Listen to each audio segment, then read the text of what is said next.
Welcome students मु रंजित साहेब समस्त को स्वागत करुचे आपण प्रिय यूट्यूब चैनल सिक एकेडमी को आपण माने देखुछंती प्रारंभ 2.5 जो +2 परीक्षा 2025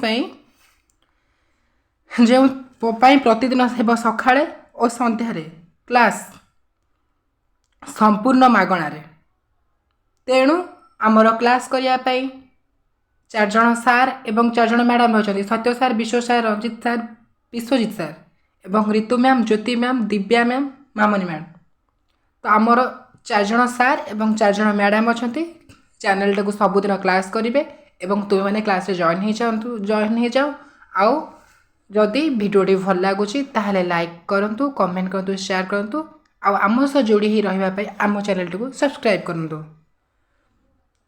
तो आज आम पढ़ा जा आमर बाध्यतामूलक साहित्यर प्रथम विषय वस्तु जहाँकि आमर गद्य संकलन एक अंश जार ना हूँ इतिहास। इतिहास रचनाटी आमर किपरि उल्लेख करा जाइछे एवं साहित्य रे इतिहास अर्थ केमिति प्रतिपादन करा जाइछे से विषय रे आमे सठिक भाव तथा पुंखानुपुंख भाव पढ़िबा। चलतु आमे मु कहि रखुची आमे विषय पढ़िबा पूर्व प्रथमे कौन करती ना आमर परीक्षा रे साहित्य रे स्पेशली लेखा एवं लेखक गल्प एवं गाल्पिक कविता एवं कवि नाम उल्लेख पाई निर्दिष्ट मार्क रही से शॉर्ट क्वेश्चन हो कि लॉन्ग क्वेश्चन हो। तो एथिपाई आमको कौन करने को पड़ो ना आमको शॉर्ट क्वेश्चन आ लॉन्ग क्वेश्चन पाई हेले कवि कवि कविता कवि नाम गाल्पिक गल्पर नाम लेखक लेखक प्रबंधर नाम तथा प्राबंधिक प्रबंधर नाम। तो से सब को आमको पढ़ा एवं मन रखा पड़ो। तो विषय वस्तु को जीवा आज प्रथम अध्याय इतिहास। आज प्रथम गद्यर प्रथम संकलन हूँ गद्य विभाग कौन ना इतिहास। प्रथम कौन अच्छी ना इतिहास जार लेखक होती विश्वनाथ कर। लेखक किए ना विश्वनाथ कर होती यार लेखक। विश्वनाथ कर किए एवं तांको विषय रे आमे टिके सूचना दबा एवं तांको विषय रे जानिबा एवं विषय कवि लेखक विषय रे किंबा कवि जहाँ देइथिबो कवि मानक विषय रे एवं विषय प्रवेश को आमे न जाइके आमे सठिक भाव में विषय अवगत हो पारिबा नाही। तो सेथि निमंते आमको सर्वप्रथम लेखक विषय जानिया पड़ो एवं विषय प्रवेश विषय रे तापर आम डायरेक्ट आसबा टेक्स्ट भितर को विषय भितर को। आमर उक्त विषय वस्तुर लेखक होउछंती विश्वनाथ कर। वाग्मी विश्वनाथ कर ओडिया साहित्यर जड़े बलिष्ठ सारस्वत प्रतिभा। तांकु विश्वनाथ कर को एक उपाधि आभूषण करा जाइछि जार ना जहाँ हूँ वाग्मी। वाग्मी उपाधि तांकु भूषित करा जाइके तांकर नाम पूर्वरु वाग्मी बोली संबोधन करा जाउछि। वाग्मी विश्वनाथ कर ओडिया साहित्य जड़े बलिष्ठ सारस्वत प्रतिभा। से जड़े सफल संपादक प्राबंधिक सारस्वत संगठक समाज संस्कारक देशसेवक और उच्चकोटीर गद्य लेखक। से कौन कौन करती ना सफल संपादक संपादन कार्य करथांती प्राबंधिक अर्थात प्रबंध से उल्लेख करथांती सारस्वत संगठक गठन करथांती समाजर संस्कारक तथा देश सेवा एवं उच्चकोटीर अति उत्तम भाव से कौन करथांती ना गद्य रचना गुड़ निज लेखनी मनरु अवधारणा करती। ओडिया साहित्य विकास रे तांकर भूमिका गुरुत्वपूर्ण। विविध प्रबंध तांकर उल्लेखयोग्य प्रबंध संकलन विविध प्रबंध तांकर उल्लेखयोग्य प्रबंध संकलन तांकर उल्लेखयोग्य प्रबंध संकलन होछि कोउटा ना विविध प्रबंध। विश्वनाथ कर लिखित प्रबंध पिला माने तुमको कहि दउछि तमे मने रखिबो कि आमर कविंग परिचय देवा समय रे तांकर बाकी लेखा तथा अन्यान्य संकलन कविता उपन्यास सबकि को आमको से उल्लेख करने को पड़ी थाए। तो से आमको कौन करा पड़ो ना मुझे पढ़ाऊँगी तुम्हें से सर्ट नोट बन दे था जहाँफल तुमको सुविधा हम पढ़ार एवं क्वेश्चन आंसर बुझार सुविधा हम लंग क्वेश्चन लिखार किसी प्रोब्लेम हे ना। देखिए से कौन कौन लिखिं ना साहित्य और जीवन साहित्य और ଜୀବନ ସାହିତ୍ୟ ଚର୍ଚ୍ଚା, ସାହିତ୍ୟ ସମାଲୋଚନା, ଅନଧିକାର ଚର୍ଚ୍ଚା, ଭାଷା ଚର୍ଚ୍ଚା, ସ୍ୱାଧୀନ ଚିନ୍ତା, ଅନନ୍ତ ପ୍ରେମ, ସାହିତ୍ୟ ମହାସ୍ରୋତ ଇତ୍ୟାଦି ସ୍ମରଣୀୟ। ଆଉ ଥରେ କହିବା ସାହିତ୍ୟ ଓ ଜୀବନ, ସାହିତ୍ୟ ଚର୍ଚ୍ଚା, ସାହିତ୍ୟ ସମାଲୋଚନା, ଅନଧିକାର ଚର୍ଚ୍ଚା, ଭାଷା ଚର୍ଚ୍ଚା, ସ୍ୱାଧୀନ ଚିନ୍ତା, ଅନନ୍ତ ପ୍ରେମ, ସାହିତ୍ୟ ମହାସ୍ରୋତ ଇତ୍ୟାଦି ସ୍ମରଣୀୟ। ତ ପିଲାମାନେ ତୁମେ କ'ଣ କରିବ ନା ମୁଁ ଯେଉଁ ସମୟରେ କହୁଛି ସେଇ ଟାଇମ୍ରେ ସର୍ଟ ନୋଟ୍ ବନେଇ ଦିଅ। ଏକ୍ଜାମ୍ ଟାଇମ୍ରେ ବହୁତ ଭଲ ପ୍ରିଫର୍ କରିବ ତୁମମାନଙ୍କୁ। ପ୍ରାବନ୍ଧିକ ଉକ୍ତ ପ୍ରବନ୍ଧରେ ଓଡ଼ିଆ ସାହିତ୍ୟର ସମକାଳୀନ ସାମାଜିକ ବ୍ୟବସ୍ଥା। ସମକାଳୀନ ଅର୍ଥ କ'ଣ? ସମକାଳୀନ ଅର୍ଥ କ'ଣ ପିଲାମାନେ?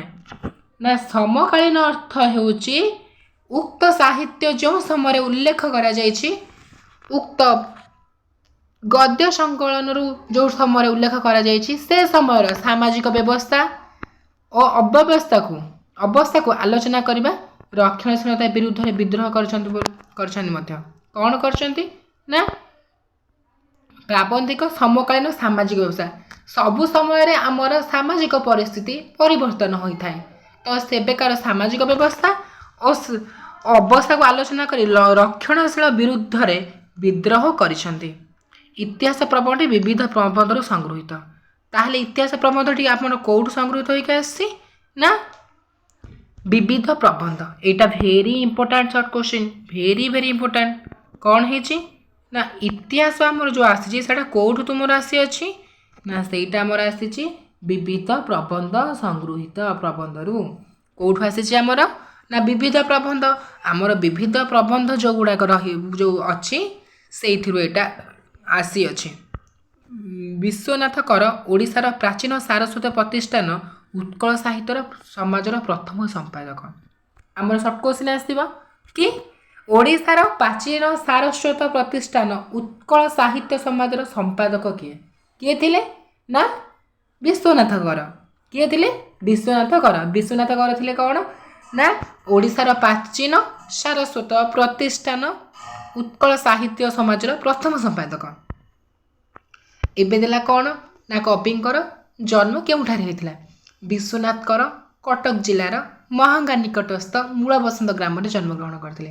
ବିଶ୍ୱନାଥ କର କେଉଁଠାରେ ଜନ୍ମଗ୍ରହଣ କରିଥିଲେ ନା କଟକ ଜିଲ୍ଲାର ମହାଙ୍ଗା ନିକଟସ୍ଥ ଅର୍ଥାତ୍ ମହାଙ୍ଗାର ଠିକ୍ ପାଖାପାଖି ଅଞ୍ଚଳରେ ଗୋଟେ ଗାଁ ଅଛି, ସେ ଗାଁ ନାଁ ହେଉଛି ମୂଳବସନ୍ତ।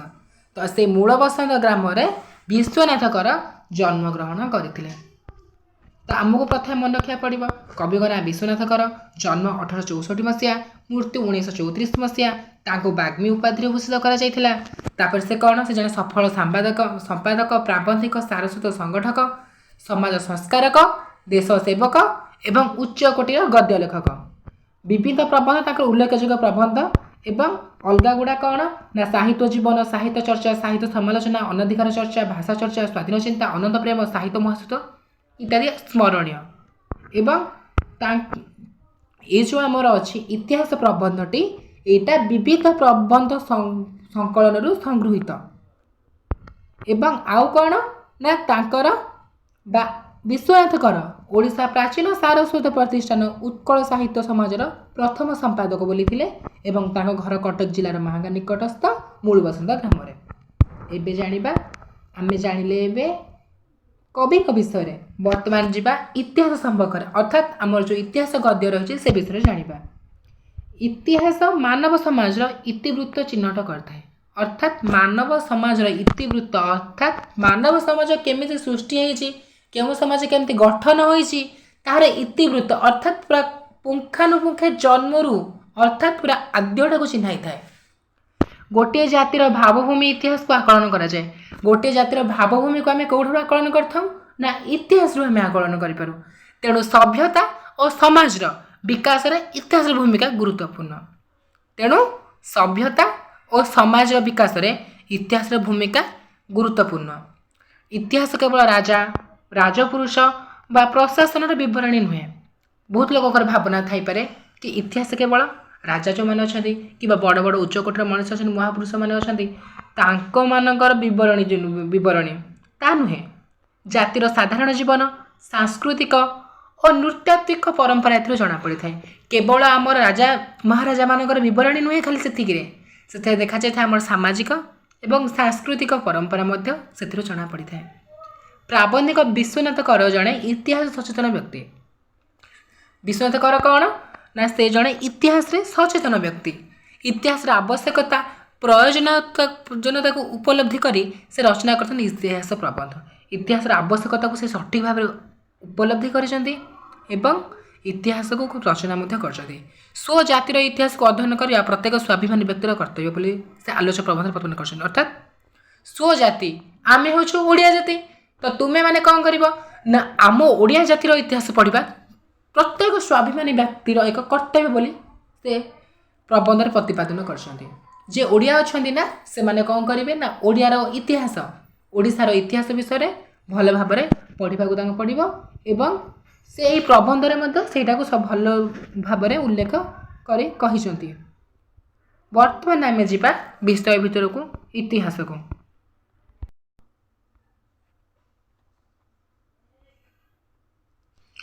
ପ୍ରଥମେ ଏକ କ'ଣ ନା ଇତିହାସ, ଆମେ ଆଜି ଇତିହାସ ବିଷୟରେ ପଢ଼ିବା। ତ କବି, ଲେଖକ, ଲେଖା, ବିଷୟ ପ୍ରବେଶ ସବୁ ସାରିଲା ପରେ ଆମେ ବର୍ତ୍ତମାନ ବିଷୟବସ୍ତୁକୁ ଆସିବା, ଇତିହାସ। ପିଲାମାନେ ତୁମେମାନେ ଜାଣିଥିବ ଅତୀତର ଜ୍ଞାତବ୍ୟ ତଥ୍ୟକୁ ଆମେ ଇତିହାସ ମାଧ୍ୟମରେ ଜାଣିଥାଉ, ତାହାକୁ ମଧ୍ୟ ଇତିହାସ ବୋଲି କୁହାଯାଏ। ଖାଲି ଇତିହାସର ଅର୍ଥ ସେୟା ନୁହେଁ ମଧ୍ୟ। ଇତିହାସ ଅତୀତରୁ ବର୍ତ୍ତମାନକୁ ସମାଜର ସଂସ୍କୃତିକୁ ଉନ୍ନତି କରିବାରେ ସହାୟକ ହୋଇଥାଏ।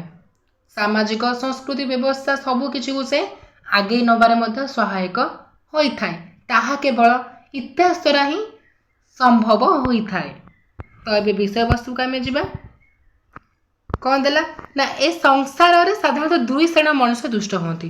ତୁମେମାନେ ଭାବୁଥିବ ସଂସାରଟା ତ ଏତେ ବଡ଼, ତା ଭିତରେ କେତେ ଜାତି, କେତେ ବର୍ଣ୍ଣ, କେତେ କ'ଣ ଅଛି, ଧନୀ ଗରିବ ବହୁତ କିଛି ଅଛି, କିନ୍ତୁ ଦୁଇ ଶ୍ରେଣୀର ମଣିଷ ଦୁଷ୍ଟ ହୁଅନ୍ତି, ଦୁଇଟା ଶ୍ରେଣୀର ମଣିଷ ଦେଖାଯାଆନ୍ତି। ଏଇଟା କେମିତି ଲେଖକ କହିଲେ? କ'ଣ ଭାବିକି ସେ କହିଥିବେ? କ'ଣ ଭାବି କହିଥିବେ ନା ଏକ ଶ୍ରେଣୀ ପୃଥିବୀର ନାନା ବସ୍ତୁ ଦର୍ଶନ କରନ୍ତି, ସମ୍ଭୋଗ କରନ୍ତି, ମାତ୍ର କୌଣସି ବସ୍ତୁର ତତ୍ତ୍ୱ ନିରୂପଣ କରିବା ବିଷୟରେ ସେମାନଙ୍କର ପ୍ରୟାସ ଦେଖାଯାଏ ନାହିଁ। ମାନେ କେମିତିକା ନା ପୃଥିବୀର ନାନା ବସ୍ତୁ ଦର୍ଶନ କରନ୍ତି, ଅର୍ଥାତ୍ ପୃଥିବୀରେ ଯେତେ ଯାହା ବସ୍ତୁ ଅଛି ସେମାନେ ତାକୁ ଦେଖିଥାନ୍ତି, ସମ୍ଭୋଗ କରନ୍ତି। ସମ୍ଭୋଗ କରନ୍ତି ଅର୍ଥ ହେଉଛି ସେ ବସ୍ତୁକୁ ଦେଖିବା ସହିତ ତାର ଉପଭୋଗ କରିଥାନ୍ତି ଏବଂ ମାତ୍ର ସେ କୌଣସି ବସ୍ତୁର ତତ୍ତ୍ୱ ନିରୂପଣ କରିବା ଉପରେ ସେମାନଙ୍କ ପ୍ରୟାସ ଦେଖାଯାଏ ନାହିଁ। ତତ୍ତ୍ୱ, ସେ ବସ୍ତୁଟା କେମିତି ବନାଗଲା, ଯଦି ବି ବନାଗଲା ସେ ବସ୍ତୁର ପ୍ରୟୋଜନ କ'ଣ, ସେ ସବୁ କିଛି ଜାଣିବାକୁ ପ୍ରୟାସ ହିଁ କରିନଥାନ୍ତି। ମୁଁ ତୁମମାନଙ୍କୁ ଗୋଟେ ଏକ୍ଜାମ୍ପଲ୍ ଦେବି। ଯେହେତୁ ମୁଁ ଆଜି ଇତିହାସ ପ୍ରସଙ୍ଗରେ ପଢ଼ାଉଛି, ତ ସେଇ ଅନୁସାରେ ମୁଁ ତୁମକୁ ଐତିହାସିକ ବିଷୟବସ୍ତୁ ଦେଖେଇକି ଏକ୍ଜାମ୍ପଲ୍ ଦେବି। ତୁମେମାନେ ହୁଏତ ଜାଣିଥିବ କୋଣାର୍କରେ ମନ୍ଦିର ବହୁତ ସୁନ୍ଦରକାୟ ଏବଂ ଆମର ଐତିହାସିକ କୀର୍ତ୍ତିରାଜି ନାମର ଏକ ଦୃଷ୍ଟାନ୍ତ। ତ ସେଥିରେ କ'ଣ ହୋଇଥାଏ ନା ଅନେକ ଗୁଡ଼ାଏ ଚକ୍ର ରହିଥାଏ। ସେ ଚକ୍ର ଗୁଡ଼ାକ ବେଶ ଆକର୍ଷଣୀୟ ହୋଇଥାଏ ଏବଂ ମନଲୋଭା ମଧ୍ୟ ହୋଇଥାଏ। ଏହି ଚକ୍ର ଗୁଡ଼ିକୁ ଦେଖିକି ଆମେ ବହୁତ ଖୁସି ହେଇଥାଉ ଏବଂ ପିଲାମାନେ ଦେଖି ମଧ୍ୟ ବହୁତ ଖୁସି ହୁଅନ୍ତି କି ସେ କୁଶଳୀ କାରିଗରକୁ ମାନିବାକୁ ପଡ଼ିବ, ଏତେ ସୁନ୍ଦର ସେ ବନେଇ ପାରିଛନ୍ତି। କିନ୍ତୁ ତାର ପ୍ରୟୋଜନ ଅତୀତରେ କିଛି ଅଲଗା ଥିଲା। ଅର୍ଥାତ୍ କୋଣାର୍କ ମନ୍ଦିରରେ ଯେଉଁ ଚକ୍ରମାନ ରହିଛି, ନିର୍ଦ୍ଦିଷ୍ଟ ଚକ୍ରରେ ନିର୍ଦ୍ଦିଷ୍ଟ ସମୟରେ ଖରା ପଡ଼ିଥାଏ ଏବଂ ଏ ଯେଉଁ ସୂର୍ଯ୍ୟ କିରଣ ପଡ଼ିଥାଏ, ଏ ସୂର୍ଯ୍ୟ କିରଣ ଅନୁସାରେ ଲୋକମାନେ ଜ୍ଞାତବ୍ୟ ହୋଇଥାନ୍ତି କି ବର୍ତ୍ତମାନର ସମୟ କେତେ। ଅବଶ୍ୟ ସେବେକା ସମୟରେ ଘଡ଼ିର ବ୍ୟବହାର ନଥିଲା, ଲୋକମାନଙ୍କ ପାଖରେ ବି ଏବେକା ପରୀକ୍ଷା ସ୍ମାର୍ଟ ୱାଚ୍ ବି ନଥିଲା। ତ ସେଥିପାଇଁ ଲୋକମାନେ କ'ଣ କରୁଥିଲେ ନା ଚକର ବିଭିନ୍ନ ଅର ଉପରେ ଖରା ଘଣ୍ଟାକୁ ଘଣ୍ଟା ସେ ଅର ହିସାବରେ ଦେଖୁଥିଲେ ଏବଂ ସୂର୍ଯ୍ୟ ଯେଉଁ ଅନୁସାରେ ବୁଲୁଥିଲେ ସେ ଆକଳନ କରୁଥିଲେ ଏବଂ ସମୟ ସେତିକି ହେଇଛି ବୋଲି। କିନ୍ତୁ ବର୍ତ୍ତମାନ ସମୟରେ ତାହାର ପ୍ରୟୋଜନ କେହି ଜାଣିଥାନ୍ତି କି? କେହି ବି ଜାଣିନଥାନ୍ତି। ସମସ୍ତେ ଜାଣିଥାନ୍ତି ଏହା କେବଳ ସୁନ୍ଦରତା ନିମନ୍ତେ, ଆକର୍ଷଣୀୟ ନିମନ୍ତେ, ମନଲୋଭା ନିମନ୍ତେ ବନାଯାଇଛି, ମାତ୍ର ଏହାର ଗୁରୁତ୍ୱ କିଛି ଅଲଗା ଏବଂ ଏହାର ଯେଉଁ ଗୁରୁତ୍ୱ, କିଏ ବନେଇଛି, କେମିତି ବନେଇଛି, କାହିଁକି ବନେଇଗଲା ଏପରି, ତାହା ଜାଣିବାକୁ କିମ୍ବା ତାହାପରି କରିବାକୁ କେହି ମଧ୍ୟ ପ୍ରୟାସ କରନ୍ତି ନାହିଁ। କି ପ୍ରଣାଳୀରେ ବା ସୂତ୍ରରେ କେଉଁ ବସ୍ତୁ ସେମାନଙ୍କ ନିକଟସ୍ଥ ହେଲା ବା କିପରି ତାହା ସଦ୍ବ୍ୟବହାର କରିବାକୁ ହେବ ନା କ'ଣ ଦେଲା ନା କେଉଁ ସୂତ୍ରରେ ଯେ ଲୋକଟା ବନେଇଛି କି ପ୍ରଣିତ ଗୋଟେ ପ୍ରଣିତ ଥିବ ନା କି ସୂତ୍ର ତ ଥିବ ନା, ତ ସେ ଯେଉଁ କି ପ୍ରଣୟ କିମ୍ବା କି ସୂତ୍ରରେ ସେ କେଉଁ ବସ୍ତୁ ସେମାନଙ୍କ ନିକଟସ୍ଥ ହେଲା, ମାନେ ଏଭଳିଆ ବସ୍ତୁ ତାଙ୍କ ପାଖକୁ କିପରି ଆସିଲା, ତାଙ୍କ ନିକଟତର କିପରି ହେଲା, ବା କିପରି ତାହାର ସଦ୍ବ୍ୟବହାର କରିବାକୁ ହେବ। ଯେକୌଣସି ବସ୍ତୁ ବନା ହୁଏ ନା କାହିଁକି ତାର ସଦାସର୍ବଦା ସଦ୍ବ୍ୟବହାର ନିମନ୍ତେ ହିଁ ତାହା ପ୍ରସ୍ତୁତ କରାଯାଇଥାଏ। କେବେ ବି ତାହାର ଅସତ୍ ଉପାୟ ବ୍ୟବହାର ପାଇଁ ତାହାର ଗଠନ କରାଯାଇନଥାଏ। ଯଦି ତାହାର ସଦ୍ବ୍ୟବହାର ପାଇଁ କରିବାକୁ ହେବ ତାହେଲେ ସେ ସଦ୍ବ୍ୟବହାରଟା କ'ଣ କେହି ବି ସେ ବିଷୟରେ ଚିନ୍ତା କରିନଥାନ୍ତି। ଇତ୍ୟାଦି ବିଷୟକ ଚିନ୍ତା ସେମାନଙ୍କ ମନ ମଧ୍ୟରେ ସ୍ଥାନ ପ୍ରାପ୍ତ ହୁଏ ନାହିଁ। ଏଇଭଳିଆ ଯେଉଁ ସବୁ ଭାବନା, ସେ ଭାବନା ଗୁଡ଼ାକ ତାଙ୍କ ମନରେ ସ୍ଥିର ହୋଇ ବସିନଥାଏ। କାହା ମନରେ?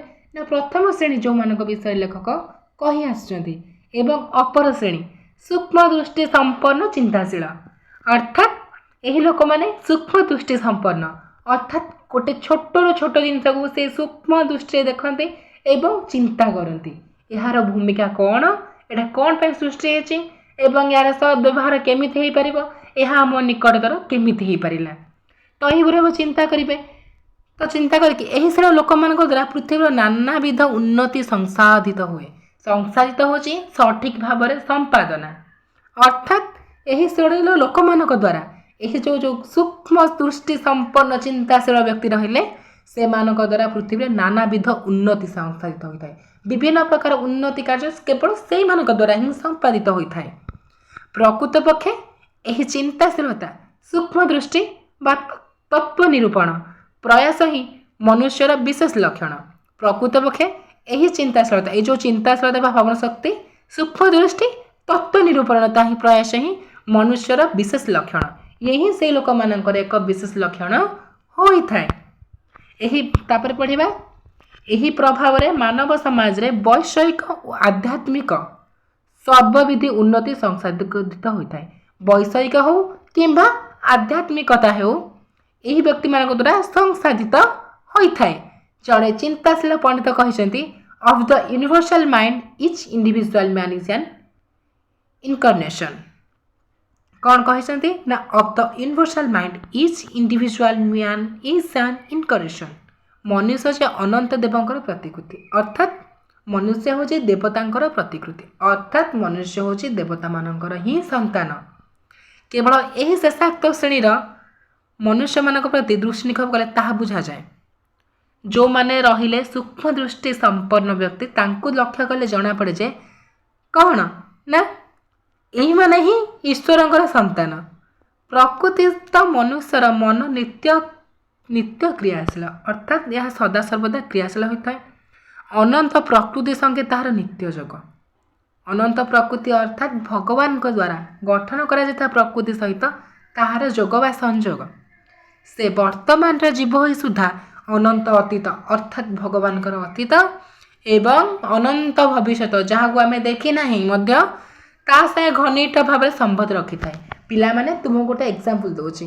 ତୁମେମାନେ ଗୋଟେ ଜାଗାରେ ପଡ଼ିଗଲ, ଗାଡ଼ିରେ ରାସ୍ତାରେ ଯାଉ ଯାଉ ଆକ୍ସିଡେଣ୍ଟ ହେଇଗଲା, ଗୋଡ଼ଟା ଭାଙ୍ଗିଗଲା, ତୁମର କିଛି ଦିନ ପରେ ଗୋଡ଼ଟା ଭଲ ହେଇଗଲା। ତାପରେ କ'ଣ ହେବ ନା ତୁମେମାନେ ଯେତେବେଳେ ଗାଡ଼ି ରାସ୍ତା ପାର୍ଶ୍ୱରେ ଯିବ ନା ତୁମେମାନେ ନିଜର ସତର୍କତାର ସହିତ ଯିବ। କାହିଁକି ନା ମୁଁ ପୂର୍ବବର୍ତ୍ତୀ ସମୟରେ ମୋର ସତର୍କତା ଅବଲମ୍ବନ ନ କରିବା ହେତୁ ମୋର ଆକ୍ସିଡେଣ୍ଟ ହେଲା, ମୁଁ ଅସୁବିଧାରେ ପଡ଼ିଲି।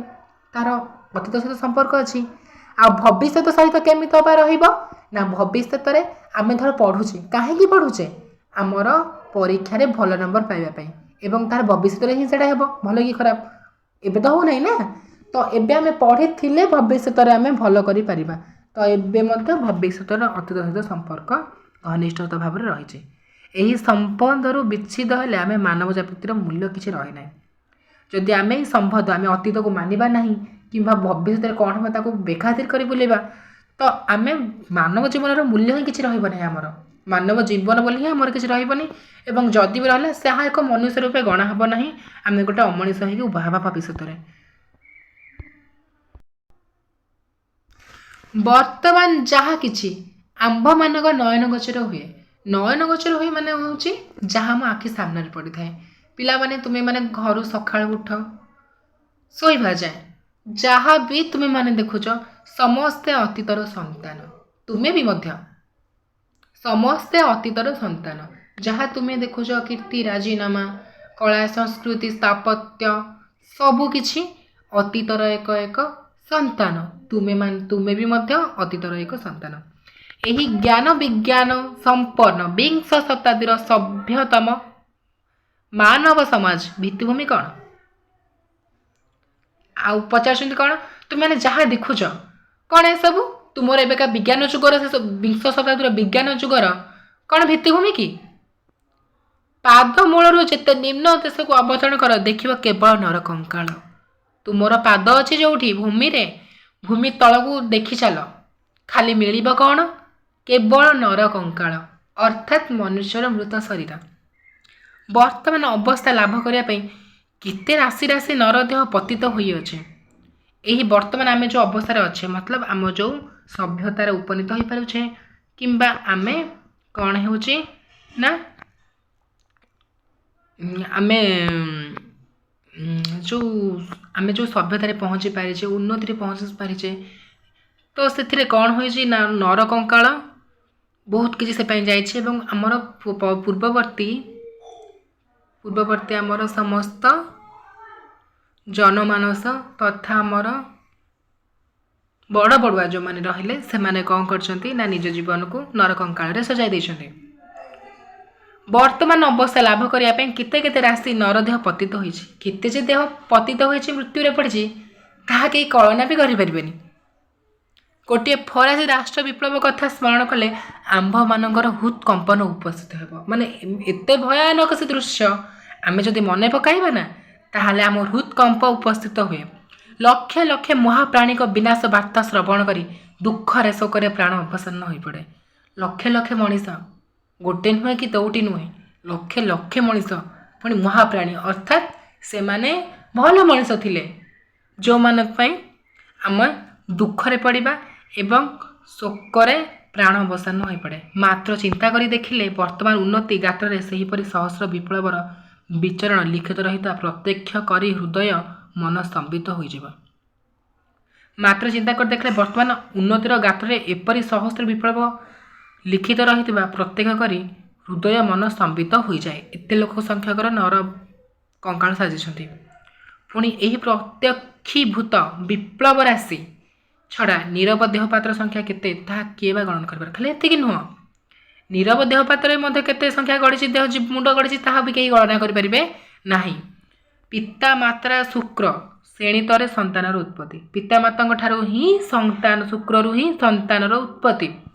ଏହା ଯେପରି ଅବିସମ୍ବାଦିତ ସତ୍ୟ ଏବଂ ଏହା ହେଉଛି ନିରାଟ ସତ୍ୟ। ସମଗ୍ର ଅତୀତ ମାନବ ଜାତୀୟ ରକ୍ତ ମାଂସରୁ ବର୍ତ୍ତମାନ ମାନବ ଉନ୍ନତି ଉଦ୍ଭୂତ। ମାନେ କ'ଣ? ଯେମିତି ପିତାମାତାଙ୍କ ଠାରୁ ସନ୍ତାନ ସନ୍ତତି ଜନ୍ମ ହୋଇଥାନ୍ତେ ଯାହା ଯେମିତି ସତ୍ୟ ଠିକ୍ ସେହିପରି ସମଗ୍ର ଅତୀତ ମାନବ ଜାତୀୟ ରକ୍ତ ମାଂସରୁ ବର୍ତ୍ତମାନ ମାନବ ଉନ୍ନତି ଉଦ୍ଭୂତ। ଏହା ମଧ୍ୟ ସେହିପରି ସତ। ଏହି ମାନବ ଜାତି ଅତୀତର ମଣିଷମାନଙ୍କର ରକ୍ତ ମାଂସରୁ ସୃଷ୍ଟି ହୋଇଛି। ପୃଥିବୀର ବର୍ତ୍ତମାନ ଅବସ୍ଥା ମଧ୍ୟରେ ଯେପରି ପୂର୍ବବର୍ତ୍ତୀ ସକଳ ପ୍ରକାରର ଅବସ୍ଥାର ଚିହ୍ନ ଏବଂ ଶ୍ରେଣୀର ଜୀବରାଶି ଦେହବାସ ପରିଲକ୍ଷିତ ହୁଏ। କ'ଣ ଥିଲା ନା ପୃଥିବୀର ବର୍ତ୍ତମାନ ଅବସ୍ଥା ମଧ୍ୟ ଯେପରି ପୂର୍ବବର୍ତ୍ତୀ ସକଳ ପ୍ରକାରର ଅବସ୍ଥାର ଚିହ୍ନ ଏବଂ ବିଭିନ୍ନ ଶ୍ରେଣୀର ଜୀବନ ରାଶିର ଦେହାବଶ ପରିଲକ୍ଷିତ ହୁଏ। ବର୍ତ୍ତମାନ ମାନବ ସମାଜ ଦେହରେ ସେପରି ଅତୀତ ମାନବ ସମାଜ ପରି ଭାବରାଶି ନିହିତ ଥିବା ପ୍ରତ୍ୟକ୍ଷ ହୁଏ। ଜଗତ ପରିବର୍ତ୍ତନଶୀଳ। ଜଗତ ହେଉଛି ପରିବର୍ତ୍ତନଶୀଳ। ସକଳ ବସ୍ତୁର ରୂପାନ୍ତର ଭାବାନ୍ତର ଉପସ୍ଥିତ ହୋଇଅଛି। କ'ଣ ହୋଇଛି ନା ଜଗତ ହେଉଛି ପରିବର୍ତ୍ତନ। ସକଳ ବସ୍ତୁର ରୂପାନ୍ତର ଘଟୁଛି ଭାବାନ୍ତର ଘଟୁଛି ପରିବର୍ତ୍ତନ ଘଟି ଚାଲୁଛି। କାହିଁକି ନା ବର୍ତ୍ତମାନ ସମାଜ ପରିବର୍ତ୍ତନଶୀଳ କ୍ରିୟାଶୀଳ। ଏହି ଘୋର ପରିବର୍ତ୍ତନ ରାଶି ମଧ୍ୟରେ ଚିର ଅପରିବର୍ତ୍ତନ ସତ୍ୟ ହେଉଛି ଅବସ୍ଥିତ କରୁଅଛି ଏବଂ ଏହି ଯେଉଁ ପରିବର୍ତ୍ତନୀୟ ସମାଜରେ ସତ୍ୟ ହିଁ ଏକୁଟିଆ କେବଳ ଅପରିବର୍ତ୍ତିତ ହୋଇକି ରହୁଛି। ଯାହା ସତ୍ୟ ତାହା କେବେ ପରିବର୍ତ୍ତନ ହେବ ନାହିଁ। ମାନବର ପ୍ରକୃତ ଉନ୍ନତି ଯାହା ତାହା ସତ୍ୟ ସାଙ୍ଗେ ଘନିଷ୍ଠ ଭାବରେ ସମ୍ବଦ୍ଧ। ସୁତରାଂ ତାହାର ବିଲୋପ ଅସମ୍ଭବ। ଅର୍ଥାତ୍ ମାନବ ପ୍ରକୃତ ଉନ୍ନତି ଯାହା ତାହା ସତ୍ୟ ସାଙ୍ଗେ ଘନିଷ୍ଠ ଭାବେ ସମ୍ବଦ୍ଧ ଏବଂ ଯାହା ସତ୍ୟ ସାଙ୍ଗରେ ଘନିଷ୍ଠ ତାହା ହେଉଛି ପ୍ରକୃତ ଉନ୍ନତି। जहाँ सत्य सांगरे घनिष्ठ नाही ताहा उन्नति बोली आमे विवेचना करिपारिबे नाही किंबा उन्नति हिला बोली मध्य कहि पारिबे नाही एवं ताहार विलोप असंभव कहार ना सत्यर विलोप होची असंभव केवल सत्य संगे विरोध जହାର ताहार विनाश अनिर्वार्य पिला माने सत्य संग विरोध कहार होइताय ना असत्र सत्य संगरे विरोध असत्र होइताय एवं असत्र विनाश अनिर्वार्य जहाँ हो जाऊ ना कहीं असत्र विनाश दिन दिन ही आसब मानव समाज मध्य व्यापार चिरकाल लगी रही चिरकाल ये आमर व्यापार लगी रही सकल प्रकार विप्लव मूल निगृढ़ कारणटी विद्यमान क्षुद्र अग्निकणिका तुल्य गोटे निवृत्त हृदय चिंता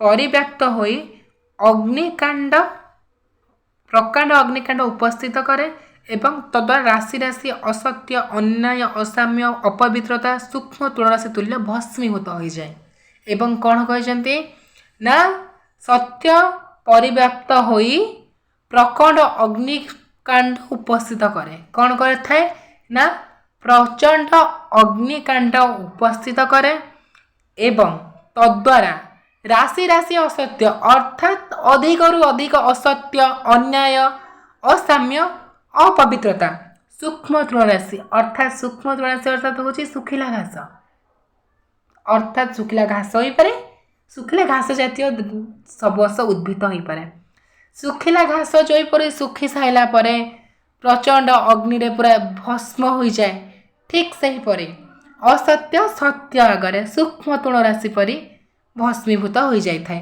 केवल विशुद्ध सत्यटी सार वस्तुटी जहाँ सत्य जहाँ सार वस्तु पूर्वापेक्षा उज्ज्वलतर आकार में प्रतिभात हुए जोटा सत्य सार वस्तु अर्थात जहाँ ठीक से कौन होता है ना पूर्व अपेक्षा उज्ज्वलतर आकार में प्रतिभात होता है जाति विशेषर उत्थान व पतन यही सार्वभौमिक नियम अधीन अर्थात मनुष्य सत्य रहिले जातिर उन्नति हब बा उत्थान हब एवं जदि असत्य रहिला जाति ताहाले ताहा पतनरे विलोप घटिब अतीत काल में मानव समाज मध्य एही नियमर कार्यप्रणाली प्रकृत इतिहास अतीत काल में मानव समाज मध्य एही नियमर कार्यप्रणाली प्रकृत इतिहास अर्थात सत्य कले उन्नति असत कले अवनति होची प्रकृत इतिहास यही विवरण जे जे जे परिमाण पाठ करि पारे